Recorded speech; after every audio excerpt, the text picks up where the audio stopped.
Hey guys, welcome to my channel. If you're new here, don't forget to subscribe and hit the like button if you like this video.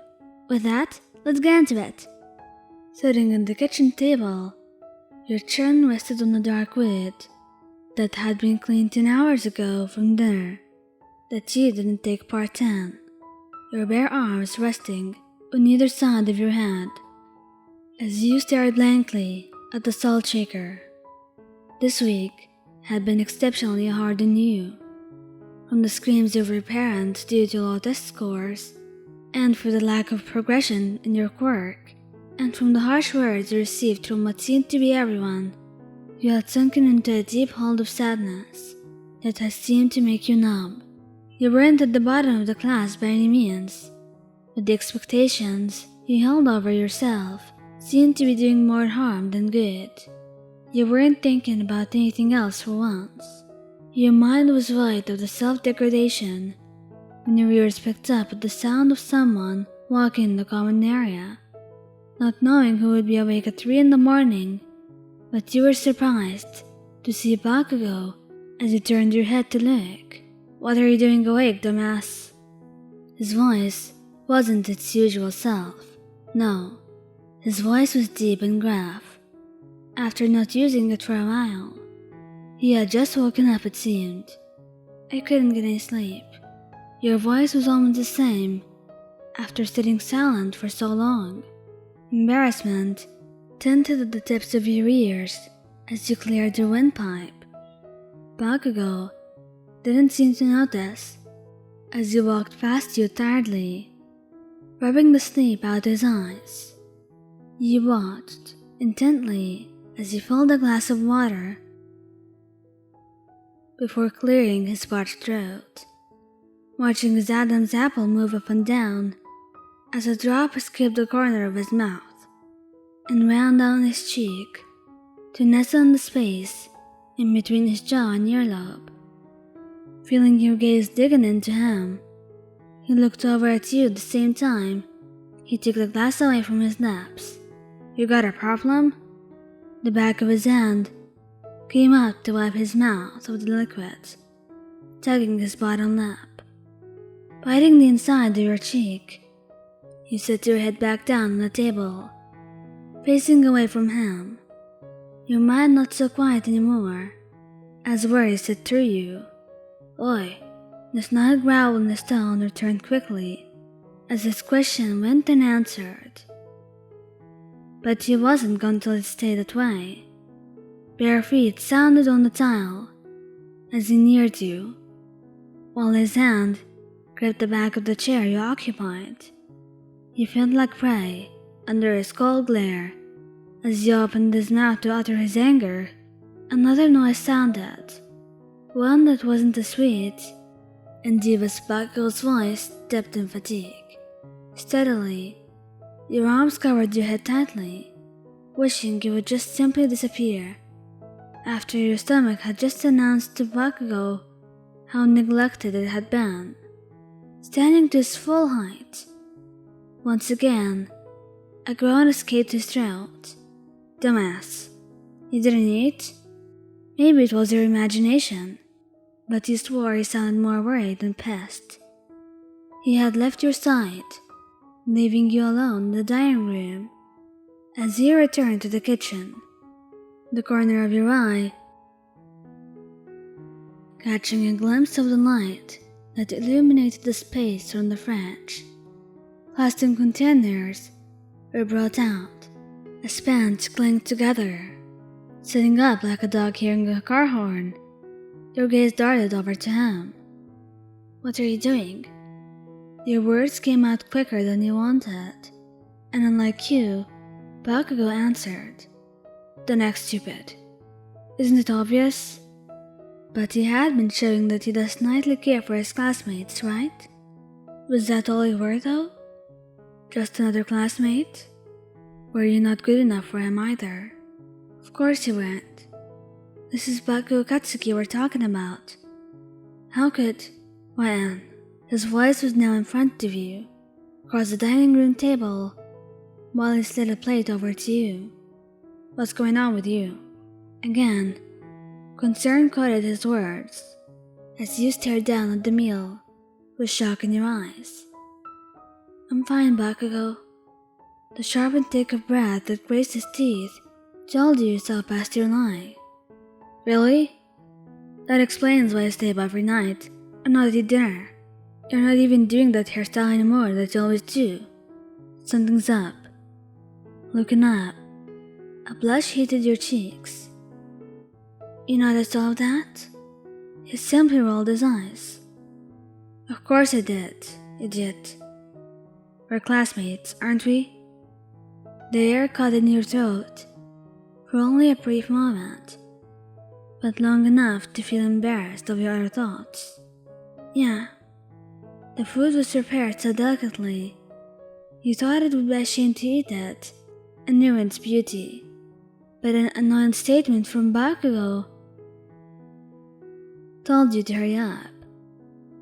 The bento-style dish he prepared for you was ruined by the contents being picked up with your utensil as you frowned at the scene.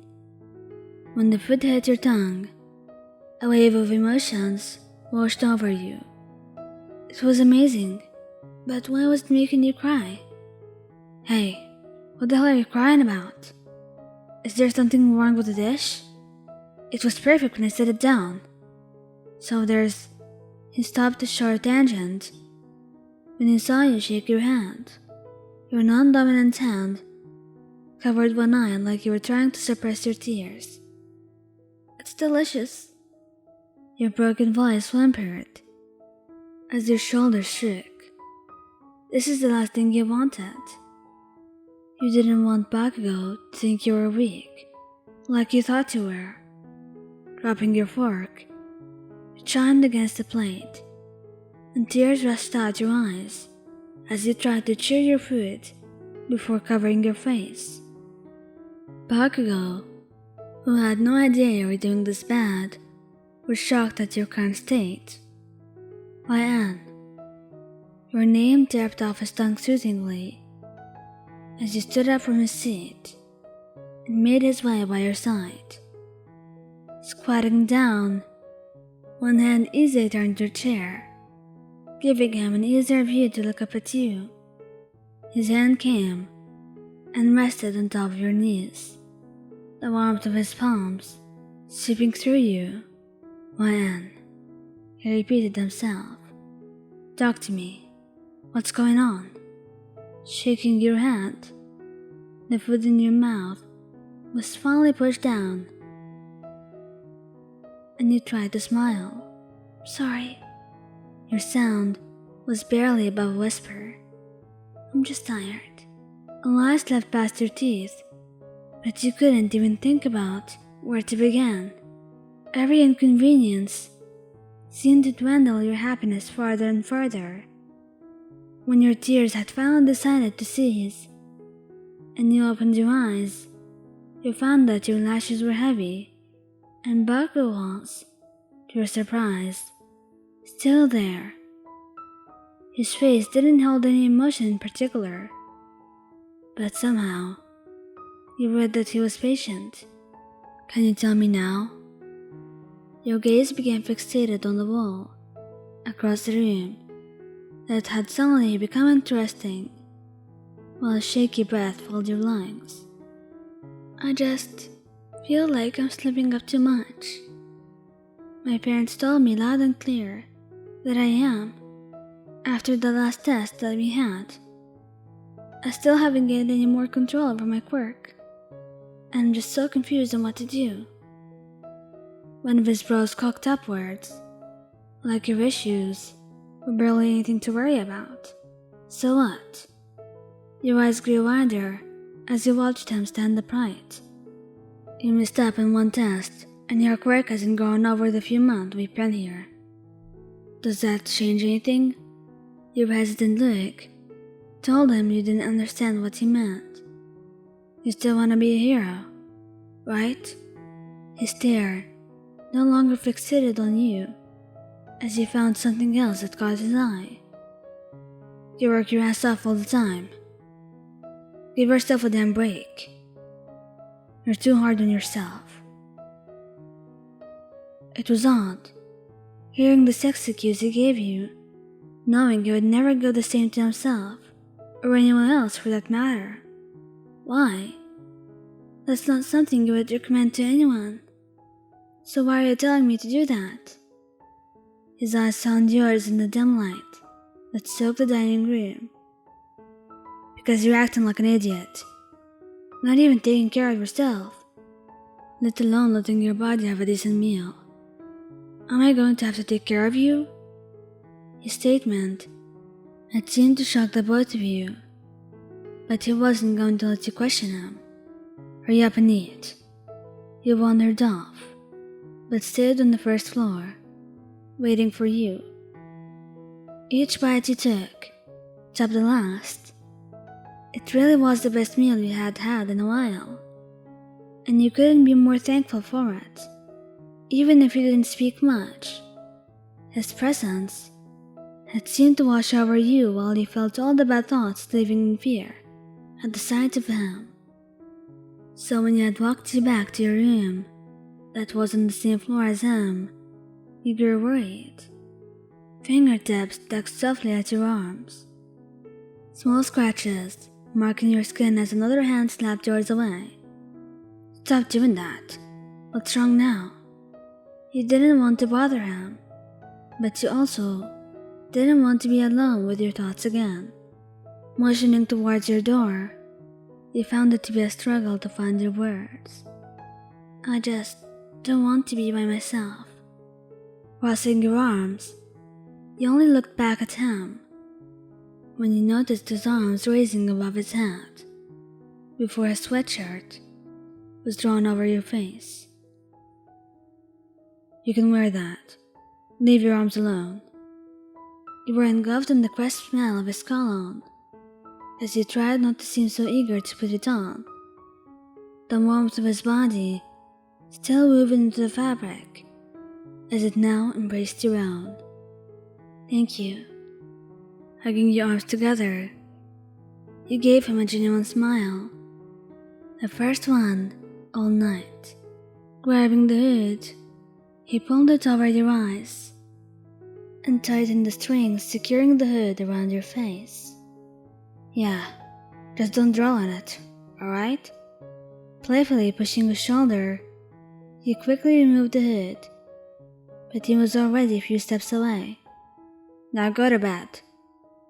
You watched while your hand found the doorknobs to your room. A smile still prominent on your face, and before he got too far away, you spoke up. Good night, Kachan. The familiar nickname just about made him stop in his tracks. Turning his head, he got one more glimpse of you in his sweatshirt. Good night, brat.